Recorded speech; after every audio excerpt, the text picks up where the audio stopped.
The way forward is for him. Please. What to do. The Supreme Court is spoken. The interesting thing about this matter is that as far back as 1968, after the first Republican Constitution, we decided as a nation, which can be seen by the proposals of the Constituent Assembly, that two things will happen. The first thing that we decided was that we will have the judiciary interpret the Constitution. In fact, they said two things. They wanted the judiciary to be the ultimate arbiter of what the Constitution says, and they also wanted the judiciary to be able to give advisory opinions. The people of Ghana rejected the second suggestion and said that the judiciary should not give advisory opinions, but the judiciary is the body that should interpret the Constitution. The second thing that is important in that entire the 1968 proposals was that they decided that Parliament would not be supreme. The supremacy of Parliament was not accepted. What they decided was that Parliament will be under the Constitution.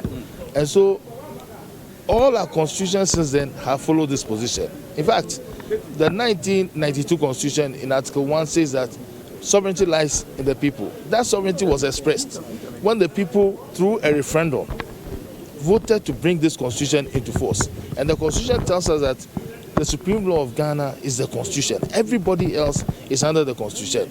Nobody is above anybody. Everybody has his role.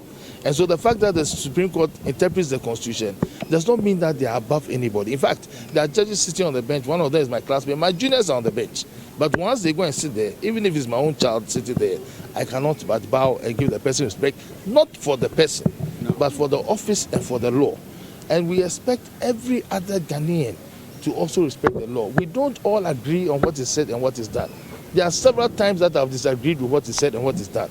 But because of the respect for the rule of law, because of the respect for the Constitution, we just keep quiet and follow the law, hoping that if we don't agree, another opportunity will come that we'll be able to express ourselves. So what has happened today, we have not seen the reasons. We are happy because we came to court because we believed that the right thing was that the people had not by their action vacated their seats. So what has happened to them, we are happy about it. Tomorrow, the reasons will come out. And when the reasons come out, as lawyers, then we can look at the reasons and what the court has said, and then we can discuss it.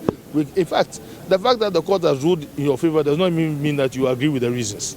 You might decide that even the reasons some of the judges gave, you do not agree with it. Two of the judges talked about jurisdiction.